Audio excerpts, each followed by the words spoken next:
അൽഹംദുലില്ലാഹി റബ്ബിൽ ആലമീൻ. അസ്സലാത്തു വസ്സലാമു അലാ റസൂലിൽ അമീൻ വ അലാ ആലിഹി വസഹ്ബിഹി അജ്മഈൻ. അമ്മാ ബഅദ്. റബ്ബിശ്റഹ് സ്വദ്രി വയസ്സിർലി അംരി വഹ്ലുൽ ഉഖ്ദതം മിൻ ലിസാനി യഫ്ഖഹു ഖൗലി. ഐവയിലെ എൻ്റെ സഹപ്രവർത്തകരെ, ഞങ്ങളുടെ ക്ഷണം സ്വീകരിച്ച് ഇവിടെ എത്തിച്ചേർന്ന സഹോദരിമാരെ, അസ്സലാമു അലൈക്കും വറഹ്മത്തുള്ളാഹി വബറകാത്ത്. ഇപ്പോൾ കുറച്ച് മുന്നേ അധ്യക്ഷ പറഞ്ഞു ക്ലാസ് എടുക്കാൻ കിട്ടിയിട്ടില്ല ഇന്നേന്നൊക്കെ. ഞാൻ സത്യം പറഞ്ഞാൽ എൻ്റെ ഏരിയ വിട്ടിട്ട് ആദ്യമായിട്ടാണ് ഒരു ക്ലാസ് എടുക്കാൻ പോകുന്നത്. അപ്പോൾ അതിൻ്റേതായിട്ടുള്ള ടെൻഷൻ എനിക്കുണ്ട്. പിന്നെ ഞങ്ങളെ മുഖമൊക്കെ കാണുമ്പോൾ ഒരു ചെറിയൊരു സമാധാനമുണ്ട്. അപ്പോൾ അതിൻ്റെ കുറച്ച് പാളിച്ചകളൊക്കെ ഉണ്ടാവും. എല്ലാവരും ക്ഷമിച്ചുകൊണ്ട് നമുക്ക് ഈ ക്ലാസ് ഇങ്ങനെ മുന്നോട്ട് പോവുക. കുറച്ച് പരിചിത മുഖങ്ങളുണ്ട്, കുറേ എനിക്ക് പുതുമുഖങ്ങളാണ്. നമുക്ക് പരിചയപ്പെടാം ഇൻഷാ അല്ലാഹ്. ഇപ്പോൾ ശരിക്ക് അള്ളാഹു തആല ഈ പവിത്രമായ സദസ്സിൽ നമ്മെ ഒരുമിച്ച് കൂട്ടിയ പോലെ തന്നെ നാളെ അവൻ്റെ ജന്നാത്തുൽ ഫിർദൗസിലും നമ്മെ ഒരുമിച്ച് കൂട്ടുമാറാകട്ടെ. പിന്നെ ശരിക്ക് അള്ളാഹു തആല അനുഗ്രഹിച്ചൊരു സദസ്സ് തന്നെയാണിത്, അല്ലേ? നിങ്ങളെല്ലാവരും ഇതിനായിട്ട് സമയം കണ്ടെത്തി നിങ്ങളുടെ വീടുകളിൽ നിന്ന് ഇവിടെ എത്തിച്ചേർന്നത് അതൊരു ചെറിയ കാര്യമല്ല, അതൊരു വലിയ കാര്യം തന്നെയാണ്. കാരണം ഇന്ന് ലോകം മുഴുവൻ ഭൗതികതയുടെയും അതുപോലെ തന്നെ സ്വാർത്ഥ താല്പര്യങ്ങളായിട്ട് ഓടുകയാണ്, അല്ലേ? അതിൻ്റെ ഇടയിൽ നിന്ന് കുറച്ചൊക്കെ എനിക്ക് ഇസ്ലാമികമായിട്ട് അറിവുകൾ നേടണം, എനിക്ക് എൻ്റെ ജീവിതം ഒന്ന് നന്നാക്കണം എന്ന് പറഞ്ഞിട്ട് ഒരു കൂട്ടം വനിതകളെ അള്ളാഹു ഇവിടെ ഇരുത്തിയിട്ടുണ്ടെന്നുണ്ടെങ്കിൽ അത് അള്ളാഹു അനുഗ്രഹിച്ചൊരു സദസ്സ് തന്നെയാണ്. അപ്പം നമുക്ക് അതിനാദ്യം അൽഹംദുലില്ലാ എന്ന് പറയാം, അതിൻ്റെ ഭാഗമാകാൻ പറ്റിയല്ലേ. ഇനി ഒരു മുസ്ലിം എന്നുള്ള നിലയിൽ എല്ലാവരുടെയും ആഗ്രഹമായിരിക്കും ഈമാനോടെ ജീവിക്കണം, കലിമ ചൊല്ലി മരിക്കണം, നാളെ അള്ളാഹുവിൻ്റെ സ്വർഗ്ഗപൂങ്കാവനത്തിൽ എന്താകണം, പ്രവേശിക്കാൻ പറ്റണം എന്നുള്ളതിൽ നമുക്ക് എല്ലാവർക്കും ആഗ്രഹമുണ്ട്. ഇതിനൊക്കെ എന്താ ചെയ്യേണ്ടതെന്ന് നമുക്ക് അറിയും ചെയ്യാം. പക്ഷെ എന്താണെന്നറിയില്ല, പല പല ജീവിത സാഹചര്യങ്ങൾ കൊണ്ട് നമുക്കതങ്ങോട്ട് എന്ത് ചെയ്യാൻ പറ്റുന്നില്ല, ആത്മാർത്ഥമായിട്ട് ചെയ്യാൻ പറ്റുന്നില്ല. അപ്പോൾ അതിനൊക്കെ പറ്റിയ വലിയ ഒരു അവസരമാണ് നമ്മളെ മുന്നിൽ വന്ന് നിൽക്കുന്നത്, അല്ലേ? എന്താണ്? റമളാൻ, അല്ലേ? ഇനിയിപ്പോൾ ഒരു മാസമല്ല, റമളാന് തൊട്ട് മുമ്പുള്ള ശഅബാൻ മാസത്തിലാണ് നമ്മൾ എത്തിച്ചേർന്നിട്ടുള്ളത്. അപ്പോൾ നമുക്ക് മാനസികമായിട്ട് ഒരുങ്ങാൻ പറ്റിയൊരു മാസത്തിലാണ് നമ്മൾ ഇരിക്കുന്നത്. നമ്മളെ ഉമ്മമാരും സഹോദരിമാരൊക്കെ നാട്ടിൽ നല്ല, ഞങ്ങളെ നാട്ടിൽ തന്നെ നനച്ചുളി എന്നാണ് പറയാം കേട്ടോ. നനച്ചുളിൻ്റെ തിരക്കില്ല, വിളിച്ചാലൊന്നും വർത്താനം പറയാനേ സമയമല്ല. അപ്പം നമ്മൾ ചെറിയ രീതിയിൽ വീടൊക്കെ ഒന്ന് ഒരുക്കിയിട്ടുണ്ടാവും. അതിനപ്പുറത്ത് നമ്മൾ ഒരുക്കേണ്ടത് നമ്മുടെ ഈ മനസ്സിനെയും നമ്മളെ തന്നെയാണ്. അപ്പോൾ സ്വയം ഞാനേ ഇവിടെ പറയുന്ന എല്ലാ കാര്യങ്ങളും ആദ്യം ഞാൻ എന്നോടാട്ടോ പറയുന്നത്, എന്നിട്ട് നിങ്ങളോട് പറയുന്നുള്ളൂ.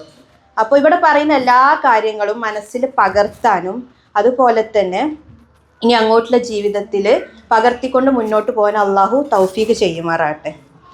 അപ്പോൾ ഞാൻ ഉദ്ദേശിക്കുന്ന കാര്യങ്ങൾ ശരിയായ രീതിയിൽ പറയാനും നിങ്ങൾക്കത് ക്ഷമയോടെ ഇരുന്ന് കേൾക്കാനും അള്ളാഹു തആല തൗഫീഖ് ചെയ്യട്ടെ. അപ്പോൾ ഞാൻ പറഞ്ഞ പോലെ തന്നെ റമളാന് പടിവാതിൽ എത്തിച്ചേർന്നിട്ടുണ്ട്, അല്ലേ? നമ്മൾ ശഅബാൻ മാസത്തിലാണ്. അപ്പോൾ ശരിക്ക് നമ്മൾ ഹൃദയത്തെ ശുദ്ധീകരിക്കേണ്ട ഒരു മാസമാണ് ശഅബാൻ എന്ന് പറയുന്നത്. ഹൃദയത്തെ ശുദ്ധീകരിക്കേണ്ടത് എന്തുകൊണ്ടൊക്കെ നമ്മൾ ശുദ്ധീകരിക്കേണ്ടത്? നമ്മുടെ ദുആകൾ കൊണ്ട്, പ്രവർത്തനങ്ങൾ കൊണ്ട്, നമ്മൾ ദൈനംദിന ജീവിതചര്യകൾ കൊണ്ടൊക്കെ നമ്മൾ ഹൃദയത്തെ ശുദ്ധീകരിക്കേണ്ട ഒരു മാസമാണ് ശഅബാൻ. അപ്പോൾ റജബ് കഴിഞ്ഞു, ശഅബാനിലെത്തി, ഇനി അടുത്തത് റമളാൻ ഇൻഷാ അല്ലാഹ്. നബി സല്ലല്ലാഹു അലൈഹി വസല്ലം എപ്പോഴും പ്രാർത്ഥിക്കുന്ന ഒരു പ്രാർത്ഥനയുണ്ട്, ഞങ്ങളെ റജബിലൂടെയും ശഅബാനിലൂടെയും അനുഗ്രഹിക്കണം, അങ്ങനെ ഞങ്ങൾ റമളാനിൽ എത്തിക്കുകയും ചെയ്യണമേ. നമുക്കറിയില്ല നമ്മൾ റമളാനിൽ എത്തിച്ചേരോ ഇല്ല എന്നുള്ളതൊക്കെ പടച്ചോൻ്റെ അടുത്താണ്. അപ്പോൾ നമ്മൾ അതിനായിട്ട് നമ്മൾ പ്രാർത്ഥിച്ചുകൊണ്ടേയിരിക്കുക. അപ്പം ഞാനിന്ന് തിരഞ്ഞെടുത്ത വിഷയം എന്ന് പറയുന്നത് ഒരു സ്വയം സംസ്കരണത്തിന് നമുക്ക് നമ്മെ തന്നെ സംസ്കരിച്ചെടുക്കാനുള്ള ഒരു വിഷയമാണ്. എന്താണ്? നമസ്കാരം കൊണ്ടും ക്ഷമ കൊണ്ടും സഹായം തേടുക. ആരെ സഹായം നമ്മൾ തേടണ്ടേ? അള്ളാഹുവിൻ്റെ സഹായം തേടുക, അല്ലേ? നമ്മൾ നമസ്കരിക്കുന്നുണ്ടാവും ദൈനംദിന ജീവിതത്തിൽ.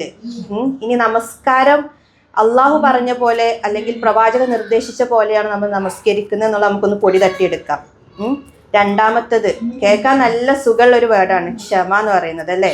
കേൾക്കാൻ സുഖമാണ്, പക്ഷെ നമ്മൾ ജീവിതത്തിൽ അതൊന്ന് പകർത്തി കിട്ടണം എന്നുണ്ടെങ്കിൽ കുറച്ച് ബുദ്ധിമുട്ടാണ്. അപ്പോൾ നമുക്ക് നമ്മളെ വിഷയത്തിലോട്ട് കിടക്കാം.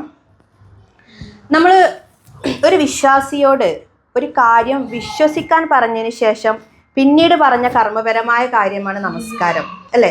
എന്താ നമ്മൾ വിശ്വസിക്കാൻ പറഞ്ഞത്? ആദ്യം അതെ, ലാ ഇലാഹ ഇല്ലല്ലാ മുഹമ്മദുർ റസൂലുള്ള അല്ലേ, അള്ളാഹു അല്ലാതെ ഇലാഹില്ല, ആദ്യം അത് വിശ്വസിക്കുക. പിന്നെന്താണ്, മുഹമ്മദുർ റസൂലുള്ള, മുഹമ്മദ് നബി സല്ലല്ലാഹു അലൈഹി വസല്ലം അള്ളാഹുവിൻ്റെ പ്രവാചകൻ. ഇത് രണ്ടും വിശ്വസിച്ച് കഴിഞ്ഞതിന് ശേഷം പിന്നെ നമ്മോട് പറയുന്നത് നമസ്കാരത്തെക്കുറിച്ചാണ് അല്ലേ. അപ്പം അത്ര ഇമ്പോർട്ടൻ്റ് ആയിട്ടുള്ള ഒരു കാര്യമാണ് നമസ്കാരം എന്ന് പറയുന്നത്.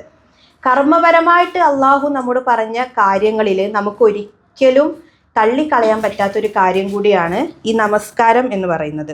നബി സല്ലല്ലാഹു അലൈഹി വസല്ലമയുടെ കാലത്തൊക്കെ നമസ്കാരം ഈ മുസ്ലിങ്ങളെയും അമുസ്ലിങ്ങളെയും തമ്മിൽ വേർതിരിച്ചറിയാനുള്ള ഒരു അടയാളം തന്നെയായിരുന്നു.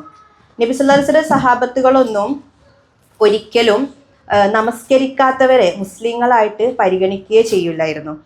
അപ്പോൾ ഖുർആനിൽ തന്നെ പല പല സ്ഥലങ്ങളിലും ഇതിനെക്കുറിച്ചിട്ടുള്ള താക്കീതുകൾ നമ്മളോട് പറഞ്ഞിട്ടുണ്ട്. നമസ്കരിക്കേണ്ടതിനെ പറ്റിയിട്ടും നമസ്കാരം നമ്മൾ സ്കിപ്പ് ചെയ്യുന്നതിനെ പറ്റിയിട്ടൊക്കെ പല പല സ്ഥലങ്ങളിൽ പറയുന്നുണ്ട്. അതിൽ ഇങ്ങനെ പറയുന്നുണ്ട്, വഖീമുസ് സ്വലാത്ത വലാ തകൂനു മിനൽ മുശ്രിക്കീൻ, നിങ്ങൾ നമസ്കാരം മുറപ്രകാരം നിർവഹിക്കുക, നിങ്ങൾ ബഹുദൈവ വിശ്വാസികളിൽ പെട്ടുപോകരുത്. അപ്പോൾ നമുക്ക് മനസ്സിലാക്കാം, ഈ നിസ്കാരം കളയാന്ന് പറഞ്ഞാൽ മുസ്ലിങ്ങൾക്ക് ചേർന്നൊരു പണിയാണോ? അല്ല, അത് ആരെ പണിയാണ്? മുശ്രിക്കുകളുടെ പണിയാണ് അല്ലേ. മുശ്രിക്കുകൾ എന്ന് പറഞ്ഞാൽ ആരാണ്? ബഹുദൈവ വിശ്വാസികൾ. ഒരു മുസ്ലിം എന്ന നിലക്ക് നമുക്ക് എന്ത് ചെയ്യാണ്? നമസ്കാരം ഉപേക്ഷിക്കുക എന്ന് പറഞ്ഞാൽ ഒരു ചേർന്ന ജോലിയല്ല. അതാണ് ഖുർആനിൽ പറഞ്ഞിട്ടുള്ളത്. ഇനി നബി സല്ലല്ലാഹു അലൈഹി വസല്ലം പറഞ്ഞിട്ടുണ്ട്, ബൈനൽ അബ്ദി വ ബൈനൽ കുഫ്രി തർക്ക സ്വലാത്ത്, ഒരു അടിമക്കും ഒരു കുഫ്രിനും ഇടയിലുള്ള ഒരു മറയാണ്, അതിൽ പരിധിയാണ് നമസ്കാരം. എന്ന് വെച്ചാൽ നമ്മളൊരു മുസ്ലിമാണ്, ഒരു മുസ്ലിമിനും ഒരു കാഫിറിനും ഇടയിലുള്ള ഒരു പരിധിയാണ് നിസ്കാരം എന്നാണ് പറയുന്നത്. അപ്പം നമ്മൾ നിസ്കരിക്കാതിരുന്നാൽ നമ്മൾ ആരായിട്ട് മാറി? കാഫിറായിട്ട് മാറി. നമ്മൾ ആദ്യം ഒരു നമസ്കാരമൊക്കെ നമുക്ക് തോന്നും ഇല്ല കുഴപ്പമില്ല എന്നുള്ളത്. പക്ഷേ പതിയെ പതിയെ പതിയെ ആ മുസ്ലിം എന്നുള്ള ഒരു പരിധി ലംഘിച്ചുകൊണ്ട് നമ്മൾ കാഫിർ എന്നുള്ള ഒരു ഇടത്തോട്ട് നമ്മൾ അറിയാതെ തന്നെ നമ്മൾ കുടിയേറിപ്പോവും. അപ്പോൾ അതാണ് നമസ്കാരത്തിനെ കുറിച്ച് നമ്മൾ ആദ്യം മനസ്സിലാക്കേണ്ടത്. പിന്നെ നമ്മൾ നമസ്കാരം ഇല്ലാതെ നമുക്കൊരു ഇസ്ലാമിക ജീവിതം എന്ന് പറയുന്നത് സാധ്യമല്ല അല്ലേ. നമുക്ക് നമസ്കരിച്ചുകൊണ്ട് നമുക്ക് നല്ലൊരു മുസ്ലിമായിട്ട് ജീവിക്കാൻ കഴിയുള്ളൂ. അങ്ങനെ നമസ്കാരം എന്ന് പറയുന്നത് നമ്മുടെ ജീവിതത്തിൻ്റെ ഒരു എന്താ പറയുക, നമ്മൾ തുടിപ്പായിട്ട് മാറണം. നമുക്കിന്ന് നമസ്കരിച്ചിട്ടില്ലെങ്കിൽ ഒരു ബുദ്ധിമുട്ട് വരണം മനസ്സിന്. അതുപോലെ തന്നെ നമസ്കാരത്തിൻ്റെ നേരമായി നമ്മൾക്ക് പൊതുവേ നമ്മൾ സ്ത്രീകൾ ചെയ്യുന്നതാണ്, ഞാൻ അടക്കം നമ്മൾ അടുത്ത വക്തിൻ്റെ സമയമാണ് ആലോചിക്കുക. അത് കൊടുത്തിട്ടില്ലല്ലോ നമ്മൾ ആലോചിക്കുക. നേരെ മറിച്ച് ഞാനടക്കം എല്ലാവരും ആലോചിക്കേണ്ടത് നമസ്കാരത്തിന് സമയമായി, ഈ നമസ്കാരം ഞാൻ അതിൻ്റെ ഉത്തമമായ സമയത്ത് തന്നെ നിർവഹിക്കണം എന്നുള്ളതാണ് നമ്മൾ ആദ്യം എടുക്കേണ്ട ഒരു തീരുമാനം. പിന്നെ നമ്മൾ മനസ്സിലാക്കേണ്ടത് ഈ അന്ത്യനാളിൽ അള്ളാഹു ആദ്യം ചോദ്യം ചെയ്യപ്പെടുന്നതിനെ കുറിച്ചാണെന്നറിയോ? ഈ നമസ്കാരത്തെക്കുറിച്ചാണ്. ആദ്യം ചോദിക്കുക ഈ നമസ്കാരത്തെക്കുറിച്ചാണ്. ആ നമസ്കാരത്തെക്കുറിച്ചുള്ള ചോദ്യത്തിൽ നമ്മൾ പറയില്ല, നമ്മളെ മക്കളൊക്കെ ചിലപ്പോൾ IIT JEE ഒക്കെ എഴുതുന്നുണ്ടാവും, പ്രിലിംസ് അങ്ങനെ കുറേ എക്സാംസ് ഒക്കെ അല്ലേ. നമ്മളെ പ്രിലിംസ് ഫസ്റ്റ് എഴുതുന്ന എക്സാം നമസ്കാരത്തിൻ്റെയാണ്. അതിൽ പാസ്സായാൽ പിന്നീട് വരുന്ന വിചാരണകളൊക്കെ ഒരു പക്ഷേ നമുക്ക് അതിനെ അഭിമുഖീകരിക്കാനും അത് താണ്ടി പോകാനും നമുക്ക് പറ്റുന്നുണ്ടാവും അല്ലേ നമസ്കരിച്ചവർക്ക്. അല്ലാതെ നമസ്കാരത്തെക്കുറിച്ചുള്ള വിചാരണയിൽ തോറ്റുപോയവരുടെ അവസ്ഥ നമ്മളൊന്ന് ആലോചിച്ച് നോക്കുക. ഫസ്റ്റ് പ്രിലിംസ് തന്നെ തോറ്റു, പിന്നെ അങ്ങോട്ട് വല്ല സ്കോപ്പ് ഉണ്ടോ? ഇല്ല. അപ്പം എന്താണ്? നമസ്കാരമാണ് നമ്മൾ വിചാരണ നാളിൽ ആദ്യമായിട്ട് അഭിമുഖീകരിക്കേണ്ടത് എന്നുള്ളത് ഞാനും നിങ്ങളൊന്ന് മനസ്സിലിട്ട് ഉറപ്പിക്കുക. ഇനി നമ്മൾ വിചാരിക്കുകയാണ് നമസ്കരിച്ചിട്ടില്ലെങ്കിലും അള്ളാഹുവിനെ കുറേ നമ്മളിങ്ങനെ സ്തുതിച്ചാൽ, കുറേ ഖുർആൻ ഓതിയാൽ, കുറേ നല്ല സ്വഭാവമൊക്കെ കാണിച്ചാൽ എനിക്ക് അള്ളാഹുവിൻ്റെ പ്രീതി നേടാമെന്ന് വിചാരിക്കുകയാണെങ്കിൽ അത് നമ്മുടെ വ്യാമോഹം മാത്രമാണ്. അങ്ങനെ ഒരിക്കലും നമുക്ക് അള്ളാഹുവിൻ്റെ പ്രീതി നേടാൻ കഴിയില്ല. അള്ളാഹുവിൻ്റെ പ്രീതി നേടണം എന്നുണ്ടെങ്കിൽ ഇസ്ലാമിലെ വളരെ പ്രധാനമായ ഈ ആരാധനാ കർമ്മമായ നമസ്കാരം നമ്മൾ നമസ്കരിച്ചേ പറ്റൂ. അതും മുറപ്രകാരം അതിൻ്റെ ശരിയായ സമയത്ത് നമ്മൾ നമസ്കരിച്ചേ പറ്റൂ. നമുക്ക് പറയാം നമ്മുടെ മുസ്ലിങ്ങളുടെ ഇടയിൽ കുറേ വിഭാഗങ്ങളുണ്ട് അല്ലേ. ആ വിഭാഗങ്ങൾക്ക് കുറേ ഉപവിഭാഗങ്ങളും ഉണ്ട് അല്ലേ. കുറേ ഇത് നാൾക്ക് തോറും ഇതിങ്ങനെ കൂടിക്കൂടി വരികയാണ്. പക്ഷെ അള്ളാഹു തആലയുടെ മുന്നിൽ ആകെ 2 വിഭാഗമേ ഉള്ളൂ. നാളെ വിചാരണ നാളിൽ ആകെ 2 വിഭാഗമേ ഉണ്ടാവുള്ളൂ. ഒന്ന് അള്ളാഹുവിൻ്റെ ആജ്ഞകളും നിർദ്ദേശങ്ങളും ഒക്കെ അനുസരിച്ച് നബി സല്ലല്ലാഹു അലൈഹി വസല്ലം പറഞ്ഞ പോലെ ജീവിക്കുന്ന ഒരു സമൂഹം. നേരെ മറിച്ച് ഇപ്പുറത്തോ എല്ലാം തിരസ്കരിച്ചുകൊണ്ട് താൻ പോരിമ നടിച്ച് തനിക്ക് തോന്നുന്ന പോലെ ജീവിക്കുന്ന ഒരു മനുഷ്യൻ അല്ലേ. ഈ 2 വിഭാഗമാണ് നാളെ അള്ളാഹുവിൻ്റെ മുമ്പിൽ വിചാരണക്ക് വേണ്ടിയിട്ട് ഹാജരാക്കപ്പെടുന്നത്. നമ്മൾ ആലോചിക്കുക. ഇനി നമ്മൾ ആദ്യം പറഞ്ഞ ആ ഒരു വിഭാഗം ഉണ്ടല്ലോ, അത് നമ്മൾ അള്ളാഹുവിനനുസരിച്ച് ജീവിക്കുന്ന ഒരു വിഭാഗം, അവര് എപ്പോഴും അള്ളാഹുവിന്റെ അനുഗ്രഹം കിട്ടിക്കൊണ്ടേയിരിക്കും. അവർക്ക് എപ്പോഴും സ്വർഗത്തിന്റെ അനുഭൂതി ലഭിച്ചുകൊണ്ടേയിരിക്കും. നേരെ മറിച്ച് രണ്ടാമത്തെ വിഭാഗമോ, അവർക്ക് അള്ളാഹുവിന്റെ കോപവും അതുപോലെ തന്നെ കഠിന ശിക്ഷയും. ഇനി ഞാൻ വെറുതെ ഒരു ചോദ്യം ചോദിക്കുക, ഈ ചോദ്യത്തിൽ പ്രസക്തി ഇല്ല. ഒരു മുസ്ലിം എന്ന നിലയ്ക്ക്, അല്ലെങ്കിൽ ഇവിടെ ഉള്ള നമ്മളിതിൽ പെട്ട ഒരാളെന്ന നിലയ്ക്ക് നമുക്ക് ഏതിൽ തുടരാനാ താല്പര്യം? ഒന്നാമത്തെ വിഭാഗത്തിലല്ലേ, അല്ലേ? ആ ചോദ്യത്തിന് നമുക്ക് പ്രസക്തി ഇല്ല എന്ന് എനിക്കറിയാം. ഒന്നാമത്തെ വിഭാഗത്തിൽ നമ്മൾ പെടണം എന്നുണ്ടെങ്കിൽ അത് അത്ര എളുപ്പമുള്ള ഒരു കാര്യമല്ല. കുറച്ച് നമ്മൾ ബുദ്ധിമുട്ട് തന്നെ വേണം. ആ ബുദ്ധിമുട്ടുകൾ ലഘൂകരിക്കാനുള്ള വഴികളും അള്ളാഹു താല നമുക്ക് പറഞ്ഞു തന്നിട്ടുണ്ട്. സൂറ കലമില് പറയുന്നുണ്ട് അന്ത്യനാളിനെ കുറിച്ചുള്ള ഒരു കാഴ്ച. നമ്മൾക്കത് ആ കാഴ്ച നമ്മളെ കൺമുന്നിൽ കാണണേ. അതായത് ഇവര് ഒരു കൂട്ടരെ ക്ഷണിക്കുകയാണ് അള്ളാഹു. അത് ആരാന്നറിയോ? അള്ളാഹുവിനെ നിഷേധിച്ച കൂട്ടരാ. അവരെ ക്ഷണിച്ചിട്ട് അവരോട് സാഷ്ടാംഗം ചെയ്യാൻ പറയാണ്. അവർക്ക് സാഷ്ടാംഗം ചെയ്യണം എന്നുണ്ട് അള്ളാഹുവിന്റെ മുമ്പിൽ, അള്ളാഹുവിന്റെ അനുഗ്രഹങ്ങൾക്ക് ശുക്ർ പറയണമെന്നുണ്ട്. പക്ഷെ അവർക്ക് എന്ത് ചെയ്യാൻ, അവരെ നട്ടല് വളയില്ല. മനസ്സിലായോ? അവർക്ക് ചെയ്യണം എന്നുണ്ട്, പക്ഷേ അവർക്കൊന്ന് കുനിയാൻ പോലും പറ്റൂല. കാരണം ഇഹലോകത്ത് അവർക്ക് ആരോഗ്യവും സമ്പത്തും സമയവും എല്ലാം ഉണ്ടായപ്പോ അവരെന്ത് ചെയ്തു? അള്ളാഹുവിനെ നിഷേധിച്ചു കൊണ്ടുപോയി. അന്ന് ഇഹലോകത്ത് അവരെ നമസ്കരിക്കാൻ വേണ്ടി ക്ഷണിച്ചപ്പോ അവര് പറഞ്ഞു ഞങ്ങൾക്ക് ഇതൊന്നും വേണ്ട, ഞങ്ങൾക്ക് ഞങ്ങളുടേതായുള്ള കുറച്ച് കാര്യങ്ങൾ ഉണ്ടെന്ന് പറഞ്ഞിട്ട് അവർ വ്യതിചലിച്ചു പോയി. ഈ നാളെ പരലോകത്ത് വിചാരണ നാളിൽ അവർക്കൊന്ന് കുമ്പിടാൻ പോലും പറ്റാതെ ആകെ അവർക്ക് താഴ്ത്താൻ പറ്റുന്നത് അവരെ കണ്ണ് മാത്രമായിരിക്കും. ഇപ്പൊ 2 മിഴികളും താഴ്ത്തി തറയിൽ നോക്കി നിൽക്കുന്ന ഒരു വിഭാഗം. തൊട്ടിപ്പുറത്ത് എന്താണ്? അള്ളാഹുവിന് ശുക്ർ ചെയ്തുകൊണ്ട് നമസ്കരിച്ചു കൊണ്ടിരിക്കുന്ന വേറൊരു വിഭാഗം. നമ്മൾ ആലോചിക്കുക നമുക്ക് ഏതിൽ പെടണം എന്നുള്ളത്. അപ്പൊ അതാണ് വിചാരണന്റെ കാര്യം പറയുമ്പോൾ പറയാനുള്ളത്.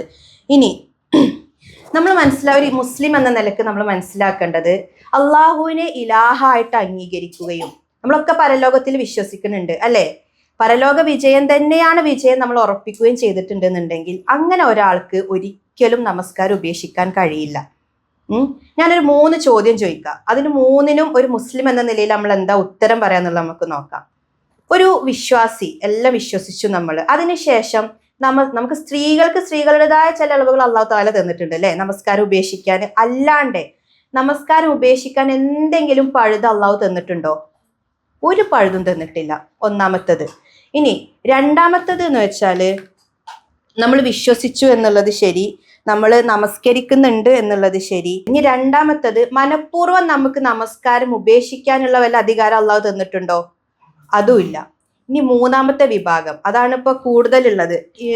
അവര് പറയാണ് എനിക്ക് ഇതിനെ കുറിച്ചൊക്കെ ആലോചിച്ചാൽ പിന്നെ ടെൻഷൻ ആവും. നമസ്കാരം പോണതാണ് പോട്ടെ, അല്ലെങ്കിൽ നമസ്കാരം ലേഖാണോ ലേഖായിക്കളെ, അഥവാ ആ ഒരു പിന്തിക്കൽ നമസ്കരിക്കാനുള്ള നേരം, അതിനെക്കുറിച്ച് കൂടുതലൊന്നും ആലോചിക്കാതെ കൂടുതൽ ടെൻഷൻ അടിക്കാതെ കൂളായിട്ട് ഇരിക്കുന്ന ഒരു വിഭാഗം. ഈ 3 വിഭാഗത്തിലും മുസ്ലിങ്ങൾ പെടാൻ പറ്റുമോ? ഇല്ല. അപ്പോൾ ഇതിന് 3നും ഒരു മുസ്ലിം എന്ന നിലക്ക് നമ്മുടെ ഉത്തരം ഇല്ല എന്ന് തന്നെയാണ്. അങ്ങനെ നമ്മൾ ഇല്ല എന്ന് പറയുന്നുണ്ടെങ്കിൽ നമ്മുടെ ജീവിതത്തിൽ നമ്മൾ ഒരിക്കലും നമസ്കാരം ഉപേക്ഷിക്കാനോ അതിലൊരു അലസത കാണിക്കാനോ പാടില്ല. ഇനി നമുക്ക് സമയത്തിന് നമസ്കരിക്കാതിരിക്കാൻ തോന്നുകയാണെന്ന് വിചാരിക്കുക, ഒരു മടി, അല്ലെങ്കിൽ ഇങ്ങനെ ആ നമസ്കാരത്തിന്റെ നേരെ ഇങ്ങനെ പിന്തിച്ച് പോവുക. അപ്പൊ നമ്മൾ മനസ്സിലാക്കേണ്ടത് എന്താന്ന് വെച്ചാൽ എൻ്റെ ഈമാന് കുറഞ്ഞു വരുന്നുണ്ട് എന്നാണ് നമ്മൾ മനസ്സിലാക്കേണ്ടത്.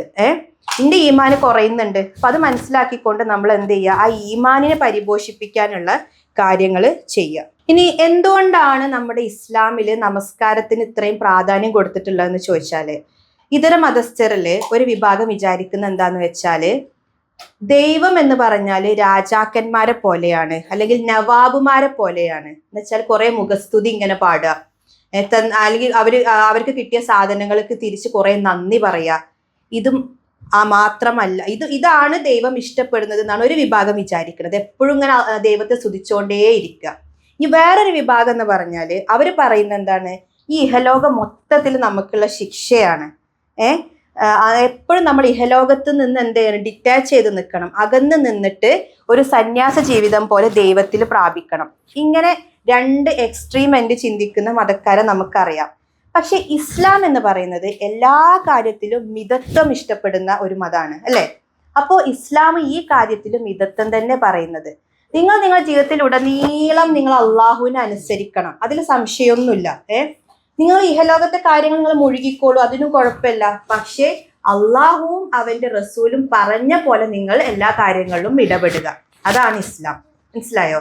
അപ്പോ നമ്മുടെ ജീവിതം എന്ന് പറയുന്നത് ഉടനീളം നമ്മുടെ ജനനം മുതൽ മരണം വരെ അള്ളാഹുവിനുള്ള ഇബാദത്താണ്. ഇബാദത്ത് എന്നുള്ള ടേമാണ് ഞാൻ അണ്ടർലൈൻ ചെയ്യുന്നത് കേട്ടോ. അപ്പൊ ഇബാദത്ത് എന്ന് പറയുന്നത് നമ്മൾ ഏതെങ്കിലും ഒരു ഒരു പ്രത്യേക സമയത്ത് പ്രത്യേക ദിനങ്ങളിൽ ചെയ്യേണ്ട ഒരു കാര്യമാണോ? അല്ലല്ല, നമ്മുടെ ജീവിതത്തിൽ ഉടനീളം ചെയ്യേണ്ട ഒരു കാര്യമാണ്. അപ്പൊ അത് ചെറിയ ഒരു ജോലിയല്ല, വലിയൊരു ജോലി തന്നെയാണ് അല്ലെ? അള്ളാഹുവിന് ഇബാദത്ത് ചെയ്യുക എന്ന് പറഞ്ഞാൽ വലിയൊരു ജോലി തന്നെയാണ്. അപ്പൊ ഈ വലിയൊരു ജോലിനെ ലഘൂകരിക്കാൻ വേണ്ടിയിട്ട് അല്ലെങ്കിൽ നമുക്കൊന്നും കൂടി എളുപ്പമാക്കി തരാനാണ് അള്ളാഹു താല നമുക്ക് 4 കാര്യങ്ങൾ പറഞ്ഞു തന്നിട്ടുള്ളത്. 1 നമസ്കാരം, 2 നോമ്പ്, 3 സക്കാത്ത്, 4 ഹജ്ജ്. ഇത് 4ഉമാണ് നമുക്ക് ഈ വലിയ അള്ളാഹുവിന് ഇബാദത്ത് ചെയ്യുക എന്നുള്ളൊരു കാര്യം ലഘൂകരിക്കാൻ പറഞ്ഞത്. ഇതിൽ നമുക്ക് ഏറ്റവും എളുപ്പവും നമുക്ക് ദൈനംദിന ജീവിതത്തിൽ നമുക്ക് ചെയ്യാൻ പറ്റുന്ന ഒരു കാര്യം എന്താണ്? നമസ്കാരം. അതുകൊണ്ട് തന്നെ ആ നമസ്കാരത്തെ നമ്മൾ അതിൻ്റെ സമയത്ത് നമ്മൾ നമസ്കരിക്കുക. അതുപോലെ തന്നെ അതിന് ശേഷമുള്ള ദിക്റും ദുആയൊക്കെ ചൊല്ലി അള്ളാഹുവിനോട് എപ്പോഴും നമ്മൾ തേടുക. ഇനി നമുക്ക് എല്ലാവർക്കും അറിയാം, അള്ളാഹു ആണ് നമ്മുടെ യജമാനൻ, വിധികർത്താവ്, എല്ലാം ഒക്കെ നമുക്കറിയാം. പക്ഷെ എന്നാലും മനുഷ്യൻ എന്ന നിലക്ക് നമുക്ക് എന്തോ അത് ഉൾക്കൊള്ളാനും നമ്മുടെ പ്രവൃത്തികളിൽ അതൊന്നും റിഫ്ലക്റ്റ് ചെയ്യാനൊന്നും പറ്റുന്നില്ല അല്ലെ? അത് എന്തുകൊണ്ടാന്ന് വെച്ചാല് 4 കാരണങ്ങളാണ്. മനുഷ്യ സഹജമായ 4 കാരണങ്ങളാണ് അതിൽ പറയാനുള്ളത്. 1, മനുഷ്യന് പലപ്പോഴായിട്ട് മറവി സംഭവിക്കും അല്ലെ? മറവി എന്ന് പറയുന്നത് മനുഷ്യ സഹജ, മറവി ഇല്ലാത്ത ഒരൊറ്റ മനുഷ്യനും ഇല്ല അല്ലെ? അത് 1ാമത്തെ കാരണം. ഇനി 2ാമത്തെ എന്ന് വെച്ചാല് അവനെന്തും കൂസൽ കൂടാതെ അവഗണിക്കാൻ കഴിയും അല്ലെ? നമ്മളെ ഭാഷയിൽ കുറെ കല്ലി വല്ലി എന്ന് പറയും. അതൊന്നും മൈൻഡ് ചെയ്യേണ്ട, അത് വിടാൻ കഴിയും. മനുഷ്യ മനസ്സ് അങ്ങനെയാണ്. ടെൻഷൻ അടിക്കേണ്ടവർക്ക് ടെൻഷൻ അടിക്കുക, അത് എന്ത് ചെയ്യുക, അതങ്ങ് കല്ലിവല്ലിയാക്കി വിടേണ്ടവർക്ക് അങ്ങനെയും ചെയ്യാം. അതാണ് 2ാമത്തെ കാര്യം. ഇനി 3ാമത്തത്, ഏതൊരു ജോലി ചെയ്യണം എന്നുണ്ടെങ്കിൽ നമുക്ക് ബാക്കിൽ നിന്ന് ഒരു തള്ള് ഇങ്ങനെ വേണ്ടി വരും അല്ലെ? അല്ലെങ്കിൽ അതിനൊരു ട്രെയിനിങ് വേണ്ടി വരും. അങ്ങനെയാണ് മനുഷ്യനെ അള്ളാഹു സൃഷ്ടിച്ചിട്ടുള്ളത്. 4ാമത്തെ എന്ന് പറയുന്നത്, മനുഷ്യന് ചിലപ്പോ വിവേകത്തിനും വിവരത്തിനൊക്കെ അപ്പുറത്ത് അവന്റെ വികാരം എന്ത് ചെയ്യും, പ്രവർത്തിക്കും. അപ്പൊ അവന്റെ മനസ്സിന്റെ നിയന്ത്രണത്തിൽ കിട്ടൂല. പിന്നെ എന്താണോ ഈ വികാരപരമായിട്ട് അവന് വരുന്നത് അതങ്ങ് ചെയ്യും. അപ്പൊ ഈ 4 കാരണം കൊണ്ടാണ് നമുക്ക് ശരിക്കും നമ്മുടെ ദൈനംദിന ജീവിതത്തിൽ ഇസ്ലാമിക കാര്യങ്ങൾക്ക് കോട്ടം തട്ടുന്നത്. 1 മറവി, 2 അവഗണന, 3ാമത്തത് എന്താണ്? ഉറങ്ങാണോ? ഉറങ്ങാനല്ലല്ലോ. 3ാമത്തെ എന്താണ്? നമുക്കൊരു ട്രെയിനിങ് അല്ലെങ്കിൽ ബാക്കിൽ നിന്നൊരു തള്ളു വേണം എല്ലാ കാര്യം ചെയ്യുന്നതിന് അല്ലെ?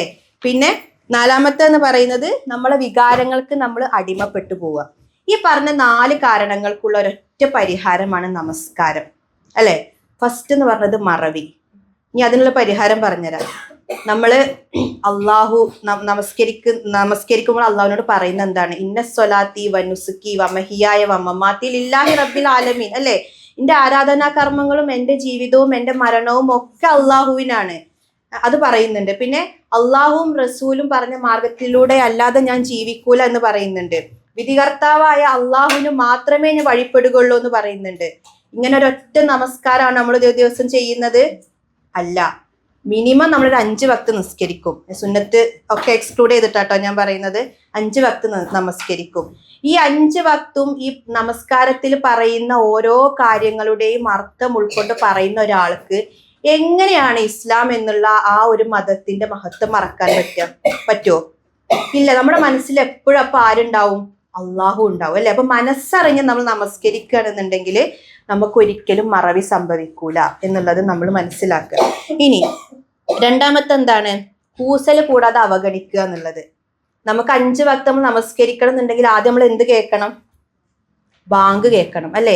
ആ ബാങ്ക് കേൾക്കുമ്പോൾ നമ്മൾ ബാക്കിയെല്ലാം ഇങ്ങനെ മാറ്റി വെച്ച് നമ്മൾ ഒലുവൊക്കെ എടുത്ത് പടച്ചോന്റെ മുന്നിൽ ഇങ്ങനെ പോയി നിൽക്കുക എന്ന് പറയാം.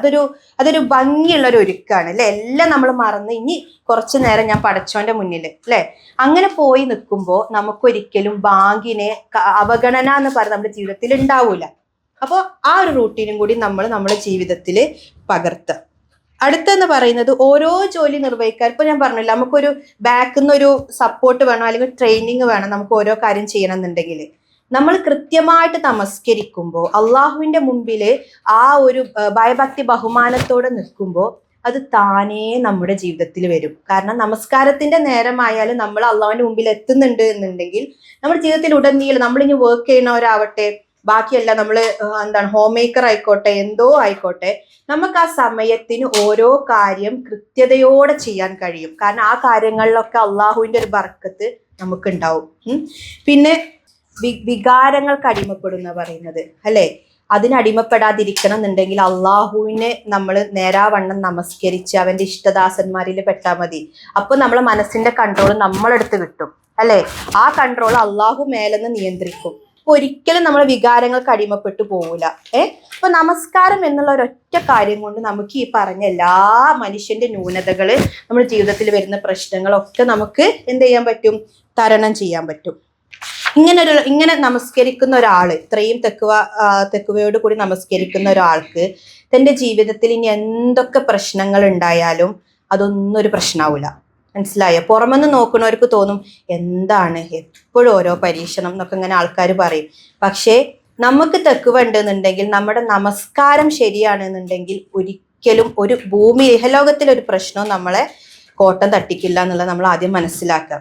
അപ്പോൾ നമസ്കാരത്തിന്റെ കാര്യം പറയുമ്പോൾ എന്താണ്, നമ്മൾ അതിന്റെ പ്രാധാന്യം ഉൾക്കൊണ്ടുകൊണ്ട് നാളെ വിചാരണ നാളില് അള്ളാഹുവിന്റെ മുമ്പിൽ പഠിച്ചവനെ ഞാൻ നിൽക്കേണ്ടി വരുമല്ലോ, ആദ്യം എന്നോട് ചോദിക്കുക നമസ്കാരത്തെ പറ്റിയാണല്ലോ എന്നുള്ളത് നമ്മൾ ബോധവാന്മാരാവുക. രണ്ടാമത്തത്, നമസ്കാരത്തിൽ തന്നെ എനിക്ക് കോട്ടം തട്ടി എൻ്റെ ജീവിതം മൊത്തത്തിൽ താറുമാറാകുമല്ലോ എന്നുള്ളത് ആലോചിക്കുക. അടുത്തത്, നമ്മളാണ് നമ്മളെ കുടുംബത്തിന്റെ ഒക്കെ സെന്റർ ഓഫ് അട്രാക്ഷൻ.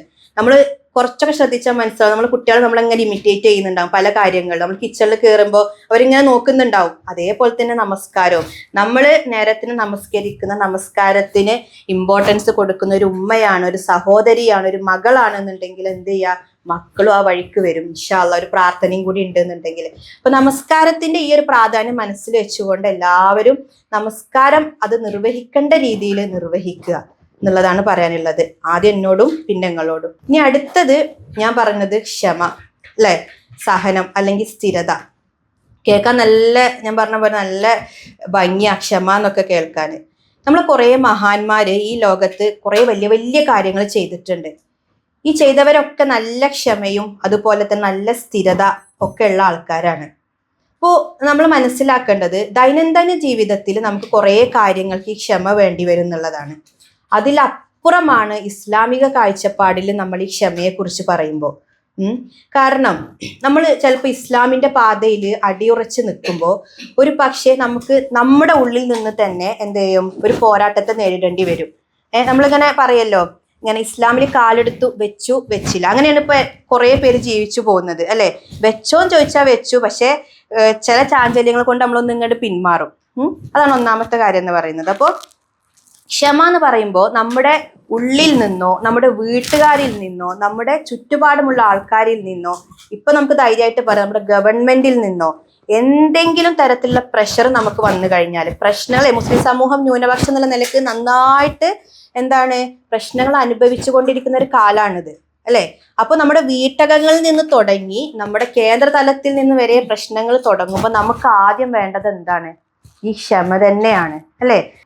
ഇപ്പൊ നബി സല്ലല്ലാഹു അലൈഹി വസല്ലമയെ വലിയൊരു ദൗത്യം ഏൽപ്പിച്ചു കഴിഞ്ഞതിന് ശേഷം എന്താണ് വലിയ ദൗത്യം? ഇസ്ലാമിക പ്രബോധനം അല്ലെ. അത് ഏൽപ്പിച്ചു കഴിഞ്ഞതിന് ശേഷം ആദ്യം അള്ളാഹു പറഞ്ഞത് എന്താന്ന് വെച്ചാല് ക്ഷമ കൈക്കൊള്ളുക എന്നുള്ളതാണ്. ആ നുബുവത്ത് ലഭിച്ചതിന് ശേഷം കുറച്ച് ദിവസങ്ങൾ കഴിഞ്ഞപ്പോഴാണ് സൂറ അൽ മുദ്ദസിർ ഇറങ്ങിയത്. അതില് അള്ളാഹു പറഞ്ഞു വലി റബ്ബിക ഫസ്ബിർ എന്നാ പറഞ്ഞത്, നിന്റെ നാഥന് വേണ്ടി നീ സഹനം കൈകൊള്ളുക അല്ലെ. അപ്പൊ നമ്മൾ ക്ഷമിക്കുന്നത് ആർക്ക് വേണ്ടിയിട്ടാ? അള്ളാഹുവിന് വേണ്ടിയിട്ടാ നമ്മളങ്ങനെ ഉറപ്പിക്കുക. നമ്മൾ ക്ഷമിച്ചാല് അത് അള്ളാഹുവിന് വേണ്ടിയാണെന്നുള്ളതും അതിന് അവന്റെ അടുത്ത് നിന്നുള്ള കൂലി നമുക്ക് കിട്ടും എന്നുള്ളത് നമ്മൾ ആലോചിക്കുക. അപ്പൊ സൂറ മുദ്ദസിറിൽ അങ്ങനെ പറഞ്ഞു. അത് കുറച്ച് കഴിഞ്ഞിടത്ത് തന്നെയാണ് അൽ മുസമ്മിൽ ഇറങ്ങുന്നത്, സൂറ മുസമ്മിൽ. അതിലും അതന്നെ പറയുന്നത് വസ്ബിർ അലാ യഖൂലൂന വഹ്ജുർഹും ഹജ്റൻ ജമീല. അവർ പറയുന്നതിനെ പറ്റി നീ സഹനം അവലംബിക്കുക. ഇത് ശരിക്കും നബിയോടാണ് പറയുന്നുണ്ടെങ്കിൽ നമ്മുടെ ജീവിത സാഹചര്യം വെച്ചിട്ടൊന്ന് ആലോചിച്ച് നോക്കുക. നമ്മളെ കുറേ പ്രശ്നങ്ങൾ നമ്മൾ ഫേസ് ചെയ്യുന്നുണ്ടാവും. കുറേ ആൾക്കാർ ചിലപ്പോൾ നമ്മളെ മാനസികമായിട്ടും ശാരീരികമായിട്ടും അല്ലെങ്കിൽ കുടുംബ ബന്ധങ്ങളിലൊക്കെ നമ്മളെങ്ങനെ അലട്ടിക്കൊണ്ടിരിക്കുന്നുണ്ടാവും. പക്ഷെ ഈ ഒരു ഖുറാന്റെ വാക്യം നമ്മൾ അവിടെ നിന്ന് പ്രയോഗിച്ചു നോക്കുക. എന്താണ്? അവർ പറയുന്നതിനെ കുറിച്ച് നീ സഹനം അവലംബിക്കുക. അവരെന്തോ പറഞ്ഞോട്ടെ, നീ ക്ഷമിക്കുക. എന്നിട്ട് എന്താ പറഞ്ഞതെന്നറിയോ? അവരെ ഭംഗിയിൽ അവരുടെ പാട്ടിന് വിട്ടേക്കുക. അവരെ ഭംഗിയിൽ, ആ വേർഡാണ് അണ്ടർലൈൻ ചെയ്യേണ്ടത്. അവരെ വിഷമിപ്പിക്കാതെ അവരെ പാട്ടിന് വിടുക. കാരണം അള്ളാഹു കാണുന്നുണ്ടല്ലോ നമ്മൾ ക്ഷമിക്കുന്നതും അവര് നമ്മളെ അലട്ടുന്നതും ഒക്കെ അള്ളാഹു കാണുന്നുണ്ട്. അപ്പൊ എന്ത് വന്നാലും നമ്മൾ ക്ഷമിക്കുക. എന്നിട്ട് എന്ത് ചെയ്യുക? അവരെ ഭംഗിയിൽ അങ്ങ് വിടുക. ഓക്കെ, ബാക്കി തവക്കൽത്തു അലല്ലാ എന്നുള്ളത്. ഇപ്പോ മക്കയിൽ നബി സല്ലല്ലാഹു അലൈഹി വസല്ലം പ്രബോധനം ആരംഭിച്ച് കുറച്ച് കഴിഞ്ഞപ്പോ ഒരു ചെറിയ കൂട്ടം മുസ്ലിങ്ങൾ നബി സല്ലല്ലാഹു അലൈഹി വസല്ലമിന്റെ കയ്യിൽ കിട്ടി. പിന്നീട് ഈ കാഫിറുകളുടെയും അതുപോലെ തന്നെ ബഹുദൈവാരാധകരുടെയൊക്കെ ഒരു എന്താ പറയുക, ഇവരുടെ ആക്രമണങ്ങൾക്കും ഇവരുടെ കുറെ കാര്യങ്ങൾ നേരിടാൻ ഈ ഒരു ചെറിയ സമൂഹം ഉണ്ടായിരുന്നുള്ളൂ. അപ്പൊ ഒരു ഭാഗത്ത് ഒരു പിടി മുസ്ലിങ്ങൾ അല്ലെ, വളരെ വിരലിലെണ്ണാവുന്ന കുറച്ച് മുസ്ലിങ്ങളും, ഒരു ഭാഗത്ത് വലിയ ഒരു കൂട്ടം ബഹുദൈവാരാധകര്. അപ്പോ ആ ഒരു സമൂഹത്തോട് ഖുർആൻ ഉറക്കെ പറഞ്ഞ ഒരായത്താണ് ശരിക്ക് നമ്മുടെ ഇന്നത്തെ ടോപ്പിക്. അതിലോട്ടാണ് ഞാൻ യാ അയ്യുഹല്ലദീന ആമനു ഇസ്തഈനു ബിസ്സബ്രി വസ്സലാത്തി ഇന്നല്ലാഹ മഅസ്വാബിരീൻ. ഇതെല്ലാവരും കേട്ടിട്ടുണ്ടാവും അല്ലേ? ഇന്നല്ലാഹ മഅസ്വാബിരീൻ. വിശ്വസിച്ചവരെ നിങ്ങൾ സഹനം കൊണ്ടും നമസ്കാരം കൊണ്ടും സഹായം തേടുക. എന്തൊക്കെ പ്രശ്നം ഉണ്ടായിക്കോട്ടെ നിങ്ങൾ ക്ഷമിക്കുക, നേരാവണ്ണം നമസ്കരിക്കുക. അപ്പൊ എന്ത് ചെയ്യും? ഇന്നല്ലാഹ മഅസ്വാബിരീൻ, തീർച്ചയായും അള്ളാഹു ക്ഷമിക്കുന്നവരോടൊപ്പമാണ് എന്ന് ഖുർആനിൽ സൂറ ബഖറയിൽ വളരെ വ്യക്തമായിട്ട് നമുക്ക് പറഞ്ഞു തന്നിട്ടുണ്ട്. അപ്പോൾ ഇതുപോലെ നിർദ്ദേശങ്ങൾ ഖുർആനിൽ കുറേ സ്ഥലങ്ങളിൽ പറഞ്ഞിട്ടുണ്ട്. ക്ഷമയുടെ മഹത്വത്തെ കുറിച്ച്, നമ്മൾ ക്ഷമിക്കുന്നതിന്റെ നമുക്ക് കിട്ടുന്ന പുണ്യത്തെ കുറിച്ചൊക്കെ. അപ്പൊ നമ്മൾ എന്താ പറയുക ആലോചിക്കേണ്ടത്? എന്ത് പ്രശ്നം ഉണ്ടായിക്കോട്ടെ ഇന്നല്ലാഹു മഅസ്വാബിരീൻ, പടച്ചോ ക്ഷമിക്കുന്നവരോടൊപ്പമാണ്. അതുകൊണ്ട് ഞാൻ ഇനി ക്ഷമ വിട്ടിട്ട് എങ്ങട്ടുമില്ല, പടച്ചോൻ എൻ്റെ കൂടെ ഉണ്ട്, ഞാൻ എത്ര കാലം വേണമെങ്കിലും ക്ഷമിക്കുക, അള്ളാഹുവിന്റെ നല്ലൊരു വിധിക്കായിട്ട് ഞാൻ കാത്തു നിൽക്കും എന്നാണ് പറയുന്നത്. ഇനി ഈ നമ്മുടെ ക്ഷമ എന്ന് പറയുന്നത് ശരിക്കും അള്ളാഹു അളവുകോല് വെച്ചിട്ട് അളക്കും. ഇഹലോകത്ത് നമ്മൾ പല കാര്യങ്ങളിലും ചെയ്യുന്ന ക്ഷമ അള്ളാഹു അളവുകോല് വെച്ചിട്ട് അളന്നിട്ട് സജ്ജനങ്ങളുടെ പദവി നാളെ അത് കാരണം ഉയർത്തി കൊടുക്കുന്ന പറയുന്നത്. എവിടെ? പരലോകത്ത് അല്ലെ? അപ്പൊ നമ്മൾ ഇവിടെ കുറച്ച് നമുക്ക് നല്ല ബുദ്ധിമുട്ടുണ്ടാവും പല കാര്യങ്ങളും ക്ഷമിക്കാൻ വേണ്ടിയിട്ട്. ക്ഷമിച്ചോണ്ടേ ഇരിക്കുക. അപ്പൊ എന്ത് ചെയ്യും? അള്ളാഹുവിന്റെ അളവുകോലില് നമ്മുടെ ആ ക്ഷമയുടെ അളവ് ഇങ്ങനെ കൂടി കൂടി വരും. അത്രത്തോളം നാളെ പരലോകത്ത് നമ്മുടെ എന്ത് ചെയ്തും നമ്മുടെ പൊസിഷൻ അള്ളാഹു ഉയർത്തി തരും എന്നുള്ളത് നമ്മൾ മനസ്സിൽ പതിയാം. അത് ഖുറാനിൽ അങ്ങനെ തന്നെ പറയുന്നുണ്ട് കേട്ടോ. ഇഹലോകത്ത് വെച്ച് അവൻ സഹനം അവലംബിച്ചതിന് ഇന്ന് ഞാൻ അവർക്ക് പ്രതിഫലം നൽകിയിരിക്കുന്നു. നിശ്ചയം അവർ തന്നെയാണ് വിജയികൾ. അപ്പൊ ക്ഷമിച്ചവർ തന്നെയാണ് വിജയികൾ. ഇനി സൂറ അർ-റഅദില് സഹനത്തിന്റെ കുറേ കാര്യങ്ങൾ പറഞ്ഞതിന് ശേഷം അവര് അവസാനം പറയുന്ന ഒരു കാര്യമുണ്ട്. സലാമുൻ അലൈക്കും ബിമാ സബർത്തും ഫനിഅമ ഉഖ്ബദ്ദാർ എന്ന് വെച്ചാല് സലാമുൻ അലൈക്കും എന്നാ പറയുന്നത്. എന്താണ് സലാമുൻ അലൈക്കും എന്ന് പറഞ്ഞാല്? നിങ്ങൾക്ക് രക്ഷയും സമാധാനവും ഉണ്ടാവട്ടെ എന്ന് പറയുന്നത്. ക്ഷമിച്ചവരോടാട്ടെ ഈ പറയുന്നത്. ആരാ പറയുന്നത്? അള്ളാഹുവിന്റെ മലക്കുകൾ. ക്ഷമിച്ചവരോട് അള്ളാഹുവിന്റെ അടുത്ത് നിന്നുള്ള മലക്കുകൾ വന്നിട്ട് പറയാണ് നിങ്ങൾക്ക് രക്ഷയും സമാധാനവും ഉണ്ടാവട്ടെ. അതിന്റെ മാധുര്യം നമ്മളൊന്ന് ആലോചിച്ച് നോക്കണം അല്ലേ? അള്ളാഹുവിന്റെ അടുത്ത് നിന്നുള്ള സന്ദേശവാദികൾ വന്നിട്ട് നമ്മളോട് പറയാണ് നിങ്ങൾ ക്ഷമിക്ക്, നിങ്ങൾക്ക് രക്ഷയും സമാധാനം ഉണ്ട് എന്ന് പറയാണ്. അപ്പൊ നമ്മൾ അത്രത്തോളം ക്ഷമിക്കുമ്പോൾ ഈ സലാമുൻ അലൈക്കും എന്നുള്ളതിന്റെ മാധുര്യം നമുക്ക് എന്ത് ചെയ്യാൻ പറ്റും? നുണയാൻ പറ്റും എന്നുള്ളത് നമ്മൾ മനസ്സിലാക്കുക. അപ്പൊ ഇത്രയൊക്കെ അറിഞ്ഞിട്ടും ശരിക്കും നമ്മൾ ക്ഷമിക്കാൻ കഴിയുന്നില്ല എന്നുണ്ടെങ്കിൽ അപ്പോഴും നമ്മൾ മനസ്സിലാക്കേണ്ടത് എന്താണ്? എൻ്റെ ഈമാനിന് കോട്ടം തട്ടിയിട്ടുണ്ട് എന്നുള്ളത് തന്നെയാണ്. അപ്പൊ അത് നമ്മൾ നമസ്കാരത്തിൽ നിന്ന് ശരിയാക്കി തുടങ്ങുക. പിന്നെ ഇങ്ങനെ ക്ഷമിച്ച് നമ്മള് പെണ്ണുങ്ങൾക്ക് എന്ന് വെച്ചാൽ നമ്മൾ പെട്ടെന്ന് ക്ഷമ അങ്ങനെ പലരും പല രീതിയിലാണ്. പൊതുവെ നമ്മൾ നമ്മുടെ ദേഷ്യം തീർക്കുക ആരെടുത്താ? അല്ലെങ്കിൽ എന്തുമേ തീർക്കുക? കുട്ടികളെടുത്ത് അല്ലേ? ആദ്യം കുട്ടികളെടുത്ത് തീർക്കും, എന്നിട്ടോ പിന്നെ ഡോറ്, പാത്രം, ഇങ്ങനെയുള്ള ഓരോ കാര്യത്തിൽ നമ്മളിങ്ങനെ ചെയ്ത് തീർക്കും അല്ലെ? അപ്പോ നമ്മൾ ആദ്യം ആലോചിക്കേണ്ടത് എന്താന്ന് വെച്ചാല് ഇതിന്നൊക്കെ ചിലപ്പോൾ നമുക്ക് ഒറ്റയടിക്ക് മാറാൻ പറ്റണമെന്നില്ല അല്ലെ? മനുഷ്യ സഹജമാണ് ക്ഷമ കൈവിടുക എന്നുള്ളത്. അവിടെ പതിയെ ആദ്യം നമസ്കാരത്തിൽ നല്ല ഖുശൂഅൊക്കെ ഉണ്ടാക്കിയിട്ട് നമുക്കിങ്ങനെ പൊതുവെ പതിയെ നമുക്ക് എന്തിലോട്ട് നീങ്ങാം? ക്ഷമയിലോട്ട് നീങ്ങാം. പിന്നെ ക്ഷമിക്കുമ്പോൾ നമ്മൾ ശ്രദ്ധിക്കേണ്ട ഒരു കാര്യം എന്താണെന്നറിയോ? നമ്മൾ ചിലപ്പോൾ ഇഹലോകത്ത് ചില കാര്യങ്ങൾ ക്ഷമിച്ചു കഴിഞ്ഞാൽ നമുക്ക് പല പല നേട്ടങ്ങൾ ഉണ്ടാവും. ഇപ്പോൾ ഒരു എക്സാമ്പിൾ പറയുകയാണെന്നുണ്ടെങ്കിൽ, നമ്മളിപ്പോൾ ഒരു ഗവൺമെന്റ് സെക്ടറിൽ വർക്ക് ചെയ്യാണ് അല്ലേ, ഈമാനിന് നമ്മൾ ദീന് നിരക്കാത്ത പല കാര്യങ്ങളും നമുക്ക് എന്ത് ചെയ്യേണ്ടി വരും ചിലപ്പോൾ. ഇപ്പോൾ ഞാനൊരു എക്സാമ്പിൾ മാത്രമാണ് പറയുന്നത്, ഒരു കൈക്കൂലി പോലെ നമ്മൾ ഈമാന് നിരക്കാത്തൊരു കാര്യമാണ്. ഓക്കെ, അപ്പൊ നമ്മൾ ക്ഷമിച്ചു എന്ന് വിചാരിക്കുക, പക്ഷെ നമുക്ക് എന്ത് ചെയ്യും, അതിന്റെ ഒരു ഭാഗം അപ്പുറത്ത് കിട്ടുന്നുണ്ടെന്ന് വിചാരിക്കുക. അപ്പൊ നമ്മുടെ ഉള്ളിലെ ഉദ്ദേശം എന്തായി, ഞാൻ ക്ഷമിക്കുന്നതുകൊണ്ട് എനിക്ക് അപ്പുറത്തൊരു ലാഭമുണ്ട് എന്നുള്ളതല്ലേ. അപ്പൊ നമ്മൾ ആലോചിക്കേണ്ട എന്താന്ന് പറയുക, ഇന്നമൽ അഅ്മാലു ബിന്നിയാത്ത് എന്നാണ്. നമ്മളെ ഉദ്ദേശം അനുസരിച്ചാണ് പടച്ചോൻ എപ്പോഴും നമുക്ക് കൂലി തരിക അല്ലെ. നമ്മൾ ഓരോ കാര്യം ഇസ്ലാമിന്റെ പാതയിൽ നമ്മൾ ക്ഷമിച്ചാൽ നമുക്ക് ഒരു ബെനിഫിറ്റും ചിലപ്പോൾ ഇവിടുന്ന് കിട്ടിക്കൊള്ളണമെന്നില്ല. അള്ളാഹുവിന്റെ അടുത്ത് പരലോകത്ത് നിന്നുണ്ടാവും ഇൻഷാ അല്ലാഹ്. പക്ഷെ ഇവിടുന്ന് ഒരു ബെനിഫിറ്റ് നമ്മൾ പ്രതീക്ഷിച്ചുകൊണ്ട് നമ്മൾ ക്ഷമിക്കാൻ നിന്നാൽ ആ ക്ഷമക്ക് കൂലിയില്ല അല്ലെ. അപ്പൊ നമ്മളെപ്പോഴും ഇന്നമൽ അഅ്മാലു ബിന്നിയാത്ത്, അള്ളാഹുവിനും റസൂലിനും ആണ് അള്ളാഹുവിനും റസൂലിനും വേണ്ടിയിട്ടാണ് ഞാൻ ക്ഷമിക്കുന്നത് എന്നതാണ് ഒരാളുടെ നിയ്യത്ത് എന്നുണ്ടെങ്കിൽ അത് നാളെ പരലോകത്ത് അതെന്ത് ചെയ്യും, അള്ളാഹു അതിനുള്ള കൂലി തരും. നേരെ മറിച്ച് വേറെ എന്തെങ്കിലും ആണ് നമ്മുടെ നിയ്യത്ത് എന്നുണ്ടെങ്കിൽ അതേ നമുക്ക് ഉണ്ടാവുള്ളൂ. അതിന്റെ മാധുര്യം ഈ ഇഹലോകത്ത് വെച്ച് തീരും ചെയ്യും. നമ്മൾ ആലോചിക്കുക, നമ്മൾ എപ്പോഴും ക്ഷമിക്കുമ്പോൾ എപ്പോഴും അള്ളാഹുവിനും റസൂലിനും വേണ്ടിയിട്ടാണ് നമ്മൾ ക്ഷമിക്കുന്നത് എന്നും ആലോചിക്കുക. ഖുറാനിൽ ഒരു ആയത്തുണ്ട് കേട്ടോ, അം ഹസിബത്തും അൻ തദ്ഖുലുൽ ജന്നത വലമ്മ യഅലമില്ലാഹുല്ലദീന ജാഹദു മിൻകും വയഅലമസ് സ്വാബിരീൻ. നിങ്ങളിലെ അള്ളാഹുവിന്റെ മാർഗത്തിൽ സമരം ചെയ്യുകയും സഹനം കൈക്കൊള്ളുകയും ചെയ്യുന്നവർ ആരെന്ന് അള്ളാഹുവിന് വ്യക്തമാകാതെ വെറുതെ അങ്ങ് സ്വർഗത്തിൽ പ്രവേശിക്കാമെന്നാണോ നിങ്ങൾ വിചാരിക്കുന്നത്? മനസ്സിലായോ? അള്ളാഹു വെറുതെ ആരും സ്വർഗത്തേക്ക് കയറ്റൂല.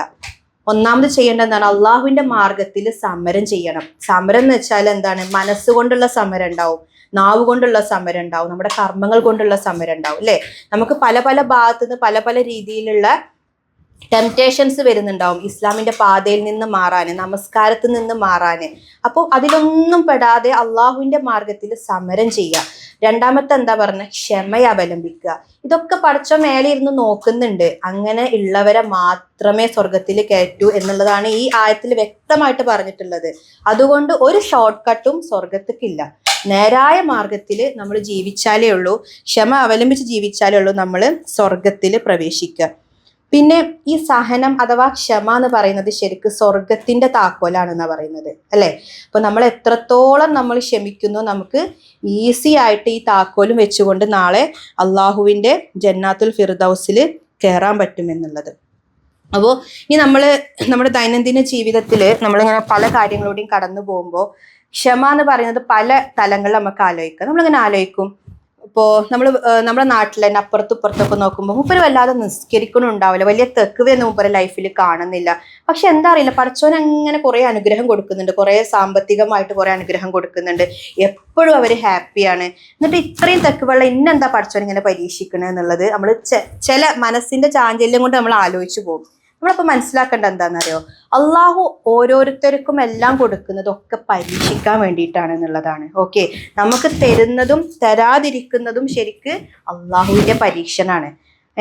നമുക്ക് എന്തെങ്കിലും സന്തോഷം ഉണ്ടായാൽ നമ്മൾ പറയാം അൽഹംദുലില്ലാ പടച്ചോനെ അനുഗ്രഹിച്ചിരിക്കണം എന്ന് പറയും.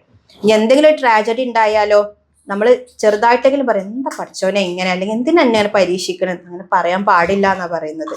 അപ്പൊ ഞാനടക്കങ്ങൾ എന്താ ചെയ്യേണ്ടത്, നമ്മൾ ക്ഷമിച്ചുകൊണ്ട് മുന്നോട്ട് പോവുക. അപ്പൊ ആദ്യം ഞാൻ പറഞ്ഞ നമസ്കാരത്തിന്റെ കാര്യം എല്ലാം നമ്മൾ ജീവിതത്തിൽ പകർത്തിക്കൊണ്ട് മുന്നോട്ട് പോവുക. രണ്ടാമത്തത് ക്ഷമയുടെ കാര്യം. ക്ഷമ എന്ന് പറഞ്ഞാൽ എനിക്കറിയാം അത് പെട്ടെന്ന് നമുക്ക് ജീവിതത്തിൽ പകർത്താനോ മുന്നോട്ട് പോവാനോ ഒന്നും കഴിയില്ല. പക്ഷെ നമ്മളെ കൊണ്ട് പറ്റുന്ന പോലെ അതിന് പറ്റുന്ന ഒരു അവസരമാണ് നമ്മുടെ മുന്നിൽ വന്ന് നിൽക്കുന്നത് അല്ലേ. നമുക്ക് തന്നെ അറിയാം, നോമ്പിന് കുറച്ചൊക്കെ നമുക്ക് നമ്മളെ കൺട്രോളിൽ ഇങ്ങനെ കിട്ടുന്നതായിട്ട് ഫീൽ ചെയ്യലുണ്ട് അല്ലേ. മൊത്തത്തിൽ നമ്മുടെ വീട്ടിലെ അറ്റ്മോസ്ഫിയർ ഒക്കെ ഒന്ന് മാറി നമുക്ക് തന്നെ കുറച്ചൊരു റിഫ്രഷ്മെന്റ് തോന്നുന്ന ഒരു മാസമാണ് നോമ്പ് എന്ന് പറയുന്നത്. അപ്പോൾ അതിന് മുന്നോടിയായിട്ട് ഈ ശഅബാൻ മാസത്തിൽ തന്നെ നമ്മളിങ്ങനെ പ്രിപ്പയർ ചെയ്ത് തുടങ്ങാം. പിന്നെ എന്താണ്, ഞാൻ പറഞ്ഞ കാര്യങ്ങളൊക്കെ നിങ്ങൾക്ക് മനസ്സിലായിക്കണമെന്നാണ് എൻ്റെ ഒരു ധാരണ ഇൻഷാ അല്ലാഹ്. അപ്പോൾ എല്ലാവരും ജീവിതത്തിൽ പകർത്താനായിട്ട് ശ്രമിക്കുക. ഞാൻ പറഞ്ഞ പോലെ ഞാൻ ആദ്യം എന്നോടാണ് പറഞ്ഞത്, എന്നിട്ടേ ഞാൻ നിങ്ങളോട് പറയുന്നുള്ളൂ. അപ്പോൾ എന്താണ്, ഈ പറഞ്ഞ എല്ലാ കാര്യങ്ങളും നമ്മുടെ ജീവിതത്തിൽ പകർത്തി നല്ല രീതിയിൽ മുന്നോട്ട് പോകാൻ വേണ്ടിയിട്ട് അള്ളാഹു തആല നമ്മെ അനുഗ്രഹിക്കട്ടെ. പിന്നെ എന്ന് പറഞ്ഞാൽ നമ്മുടെ കൂട്ടത്തിൽ ശാരീരികമായിട്ടും സാമ്പത്തികമായിട്ടും മാനസികമായിട്ടും ഒക്കെ കുറേ ബുദ്ധിമുട്ടുകൾ അനുഭവിക്കുന്ന കുറേ പേരുണ്ട് അല്ലെ, കുടുംബ പ്രശ്നങ്ങളുടെ പേരിൽ അല്ലെങ്കിൽ കുറേ ചുറ്റുപാടുകളുടെ പ്രശ്നങ്ങളുടെ പേരിൽ. അപ്പൊ അവർക്കൊക്കെ അള്ളാഹു അതൊക്കെ എളുപ്പമാക്കി കൊടുക്കട്ടെ. പിന്നെ നമ്മൾ ആലോചിക്കേണ്ട എന്താന്ന് വെച്ചാൽ സമൂഹ മാധ്യമങ്ങളിലൊക്കെ ഇപ്പൊ നിറഞ്ഞു നിൽക്കുന്നത് നമ്മുടെ സഹോദരിമാര് പ്രണയത്തിന്റെ പേരിൽ, സ്ത്രീധനത്തിന്റെ പേരിലൊക്കെ അവർ ജീവൻ വെടിയുന്നതാണ് അല്ലെ. പേടിയാണ് ശരിക്കും നമ്മുടെ മക്കളെ ഈ സമൂഹത്തിൽ എങ്ങനെ വളർത്തും എന്നുള്ളതിനെ പറ്റിയിട്ട്. പ്രാർത്ഥിച്ചുകൊണ്ടേ ഇരിക്കുക പഠിച്ചവനോട്, പഠിച്ച റബ്ബേ ഞങ്ങളുടെ മക്കളെ നീ കാക്കണേ റബ്ബേ, ദീനിന്റെ പാതയിൽ അവരെ അടിയുറപ്പിച്ച് നിർത്തണേ എന്നുള്ളത്. അപ്പോൾ ഇതേപോലെ ഞാൻ പറഞ്ഞ പോലെ നമ്മൾ ഇവിടെ ഒരുമിച്ച് കൂട്ടിയ പോലെ തന്നെ അള്ളാഹു താല നാളെ നമ്മുടെ സ്വർഗ പൂങ്കാവനത്തിലും ഇതേപോലെ അവിടെ ഒരുമിച്ച് കൂട്ടുമാറാകട്ടെ എന്ന് ഞാൻ പറയാണ്. ربنا هب لنا من ازواجنا وذرياتنا قرة اعين واجعلنا للمتقين اماما ربنا تقبل منا انك انت السميع العليم وتب علينا انك انت التواب الرحيم ربنا آتنا في الدنيا حسنة وفي الآخرة حسنة وقنا عذاب النار ربنا لا تزغ قلوبنا بعد إذ هديتنا وهب لنا من لدنك رحمة إنك أنت الوهاب آمين آمين برحمتك يا أرحم الراحمين وآخر دعوانا أن الحمد لله رب العالمين السلام عليكم ورحمة الله.